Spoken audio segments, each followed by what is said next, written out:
الله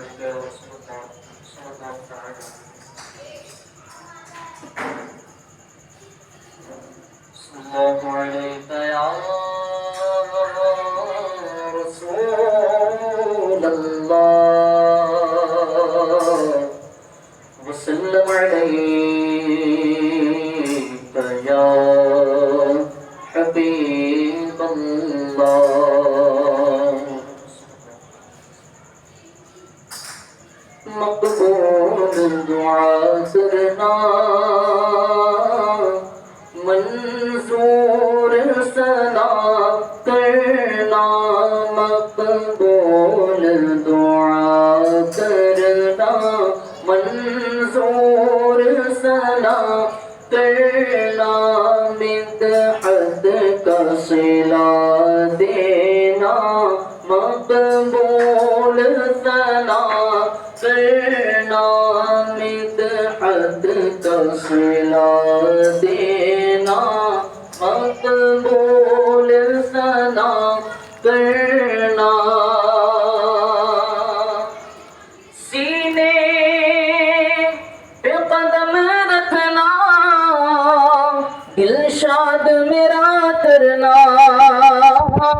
سینے پہ قدم رکھنا دل شاد میرا کرنا کر دے دل مضطر کی سرکار دعویٰ کرنا کر دے دل مضطر کی سرکار دعویٰ کرنا مقبول دعا کرنا منظور ثنا کرنا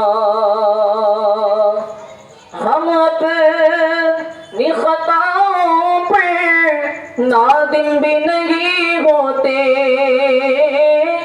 ہم اپنی خطاؤں پر نادم بھی نہیں ہوتے اور ان کو عطاؤں پر ہر بار عطا کرنا اور ان کو عطاؤں پر ہر بار عطا کرنا مقبول دعا کرنا منظور ثنا کرنا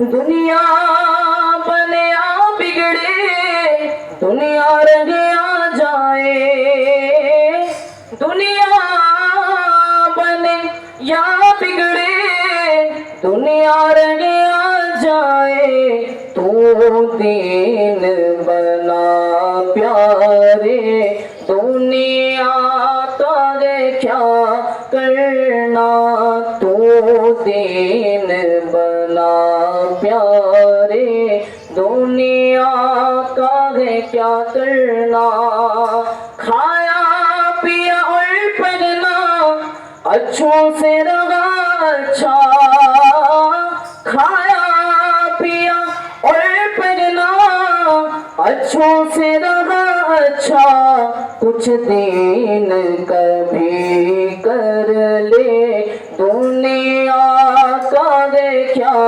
کرنا کچھ دین کبھی کر لے دنیا کا دے کیا کرنا کیوں نقش کفی پاکوں دل سے نہ لگائے وہ کیوں نقش کفی پاکوں دل سے نہ لگائے وہ ہے آئینہ دل کی نوری کو جلا کرنا ہے آئینہ دل کی نوری کو جلا کرنا مدحت کا صلہ دینا مقبول ثنا کرنا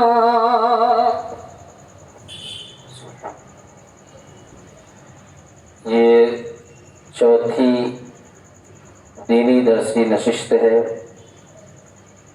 مسجد اقدس ریوڑی تالاب بنارس میں۔ اب انشاءاللہ 10 منٹ درس ہوگا۔ مولانا راشد جمال صاحب جو موضوع ہے اس پر درس دیں گے، اسکولی ماحول کے برے اثرات۔ مولانا راشد جمال صاحب درس دیں۔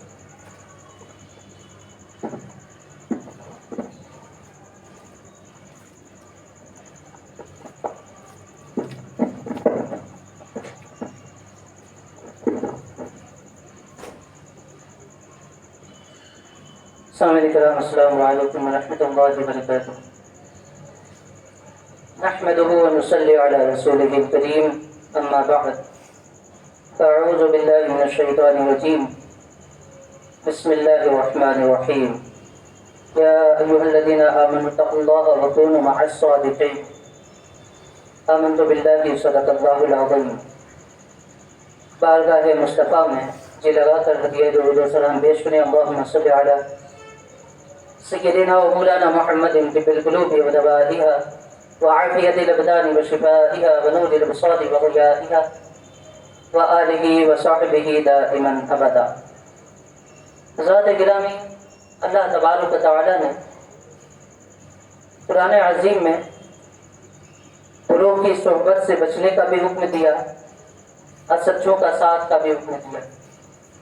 جو میں نے آیت کریمہ تلاوت کی، اس میں بارہا آپ وعظ و نصیحتوں میں یہ آیت کریمہ اس کا ترجمے سنتے ہیں کہ اللہ فرماتا ہے اے ایمان والو تقوی اختیار کرو۔ یا ایھا الذین آمنوا اتقوا اللہ، اے ایمان والو تقوی اختیار کرو، وکونوا مع الصادقین، اور سچوں کے ساتھ ہو جاؤ۔ تو سچوں کے ساتھ ہونے کا مطلب کیا ہے؟ ایک تو یہ جو آپ بارہا سنتے ہیں کہ اولیاء کرام کا دامن تھام لینا۔ دوسری مراد اس آیت کریمہ سے یہ بھی ہے کہ ہمارا ساتھی اچھا ہو، ہمارا دوست اچھا ہو۔ تو عزیزان گرامی وقار، آج جو اسکولوں کا ماحول ہے اس پر مجھے گفتگو کرنی ہے، تو اسی وجہ سے میں نے یہ آیت کریمہ تلاوت کی۔ اب یہ کہ اس موضوع کی وجہ سے آپ یہ نہ سمجھیں کہ اسکولی تعلیم ہی فتنہ ہے، نہیں، بلکہ قرآن عظیم کی سب سے پہلی جو آیت نازل ہوئی، اقرأ بسم ربک الذی خلق، پڑھو اپنے رب کے نام سے۔ اب یہاں پر اللہ تبارک و تعالی نے پڑھنے کا حکم دیا، اور پھر حدیث پاک بھی یہ کہتی ہے کہ طلب العلم فریضۃ علی کل مسلم، ہر مومن پر، ہر مسلمان پر علم دین کا سیکھنا فرض ہے۔ ہر مرد و عورت پر جو مسلمان ہے اس پر علم کا سیکھنا فرض ہے۔ اور دوسری حدیث یہ بھی کہتی ہے کہ تم علم دین حاصل کرو اگرچہ تمہیں چین کا سفر کرنا پڑے۔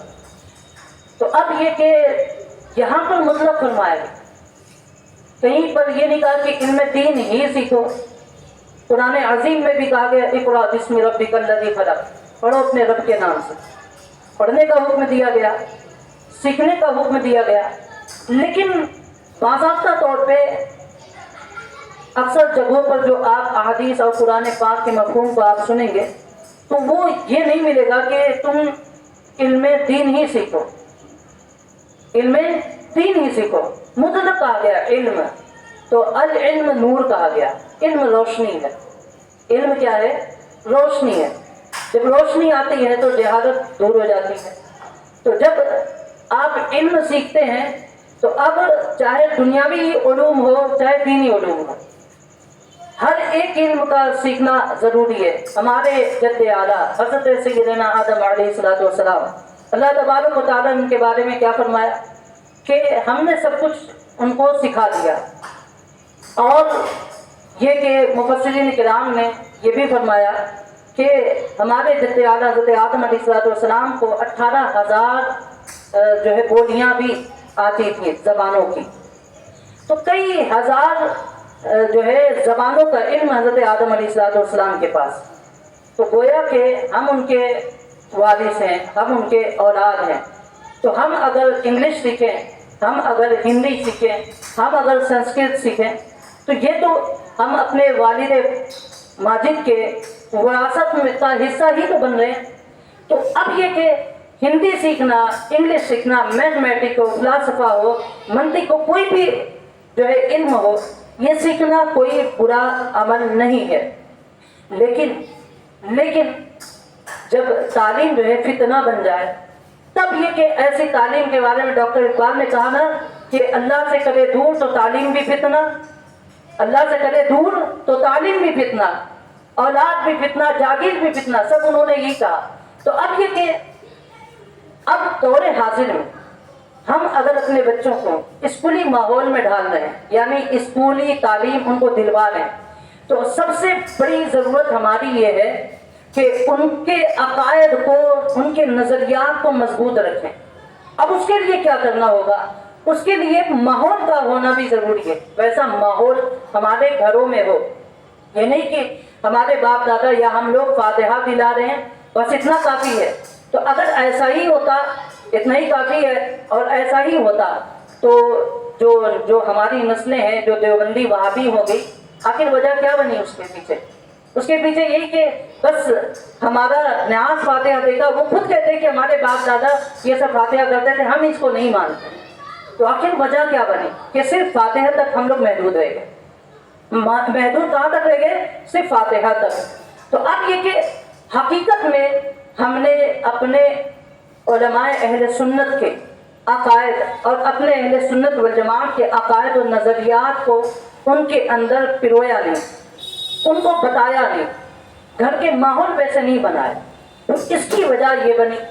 اور یہ کہ یاد رکھیں کہ اسکولی تعلیم کی وجہ سے آج اسکول کیا، آج دیکھو اگر گھر کا ماحول اچھا نہ ہو الا ماشاء اللہ، تو اب حالات ایسے ہیں کہ مدرسہ جانے والے لڑکے بھی بیٹھ جاتے ہیں، لڑکے لڑکیاں بارہا آپ نے سنا ہوگا، بارہا کہ اسکول جانے والی کوچنگ کے بہانے سے لیڈیز جو نکلتی ہیں وہ کہاں چلی جاتی ہیں؟ غیروں کے دامے فریب میں آ کر کے وہ بد مذہبوں کے ساتھ تو جاتی ہی ہیں. ایک دور وہ تھا جو بد مذہبوں کے جال میں پھنستے تھے ہمارے نوجوان بچیاں. آج حالات یہ ہو چکے ہیں، ہماری بچیاں یہ غیر مسلموں کے ہاتھ میں دامے فریب میں پھنس جاتی ہیں، ایمان بھی گیا اور کچھ دنوں میں جان بھی چلی جاتی ہے. تو اب اس کا سطح باب کیا ہے؟ اس کو روکا کیسے جائے؟ اس پر انگوش نمائی ہم کرتے ہیں کہ یہ صحیح نہیں ہے، یہ غلط ہے. ہر کوئی سمجھتا ہے، کہتا بھی ہے، لیکن کیا کبھی ہم نے سوچا کہ اس کو ہم کیسے دور کرنے کی کوشش کرنے کے لیے ہم کچھ کریں؟ تو اب کچھ کرنے کے لیے ہمیں کیا کرنا ہوگا؟ تو ہمیں یہ کرنا ہوگا، ہمارے گھروں میں بچے ہیں تو ان کو دینی تعلیم سے آشنا کریں، ان کو دین سکھائیں، ان کو مذہب اسلام کی بنیادی باتیں، بنیادی عقائد بتائیں. اور آپ کلمہ ترجمہ آپ دیکھ لیں تو اس کو کلمہ ترجمہ، آج ہمارے گھروں میں کلمہ تو پڑھا جاتا ہے، کلمہ کثرت سے پڑھا جاتا ہے، لیکن اس کو اگر اس کے معنی پر غور کر کے ان کو بتایا جائے کہ دیکھو اس کلمہ طیبہ میں یہ ہے کہ لا الہ الا اللہ، نہیں ہے کوئی معبود سوائے اللہ کے. جیسے ہی یہ آپ اس کا ترجمہ پڑھیں گے اور اپنے بچوں کو بتائیں گے کہ دیکھیے اس کلمے میں ہی ہمیں یہ کہا جا رہا ہے سوائے اللہ کے کوئی معبود نہیں ہے، کوئی معبود نہیں ہے، کوئی عبادت کے لائق ہی نہیں ہے. تو جب اس کے دل میں یہ بات گھر کرے گی تو اس کے بعد جب دھیرے دھیرے معاملہ دھیرے دھیرے آگے بڑھتا ہے. کچھ بھی علم دین اگر آپ ایک ہی دن میں ساری چیزیں انڈیلنا چاہیں تو یہ نہیں ہو سکتا، تو تھوڑا تھوڑا کر کے اس کو بتاتے جائیں. اس سے کیا ہے کہ اس کے دل کی کدورتیں دور ہوں گی، اس کے دل میں نور ایمان اور بھی زیادہ بڑھتا جائے گا. پھر وہ دین اسلام کی باتیں جب غور کرے گا وہ پوچھے گا کہ اس کی وجہ کیا ہے، یہ نماز فرض کب ہوئی، یہ نماز فرض کیوں ہوئی، اور اس کے علاوہ اور بھی چیزوں کے بارے میں وہ سوالات کرے گا. تو اب یہ کہ اس کے جوابات دینے کے لیے ہم تیار رہیں. تو اس کے لیے ماحول اپنے گھروں کا بنانے کی ضرورت ہے. اپنے گھروں میں باتیں بھی رکھیں کہ دیکھیے یہ فلاں جگہ ایسا معاملہ ہوا کہ فلاں غیر مسلم نے ہماری بچی سے شادی کی، اس کا دھرم پریورتن کروایا، پھر اس کو جو ہے چند مہینوں کے بعد قتل کر دیا. یہ باتیں گھروں میں بھی ذکر کریں، صرف سوشل میڈیا تک محدود نہ رکھیں، بلکہ اس پہ جو ہے چرچا کریں. پھر اس کے بعد مذہب اسلام کے بارے میں بتائیں کہ ان الدین عند اللہ الاسلام، کہ بے شک اللہ کے نزدیک اسلام ہی دین ہے، کوئی اور دین حقیقت میں وہ دین ہے ہی نہیں، وہ دین ہے ہی نہیں. دین حقیقت میں اگر کوئی ہے، کوئی سچا دین ہے، وہ مذہب اسلام ہے. تو اب اس کو جو ہے اسلام کی صحیح تعلیم دے. اور حدیث پاک میں آیا کہ المرء مع من احببت، کہ آدمی اسی کے ساتھ ہوگا کل قیامت کے دن جس سے محبت کرتا ہے. تو اب یہ حدیث چھوٹی چھوٹی ہے، اپنے بچوں کو بتائیں اور یہ بھی بتائیں کہ حدیث پاک میں نبی پاک صلی اللہ علیہ وسلم نے برے صحبت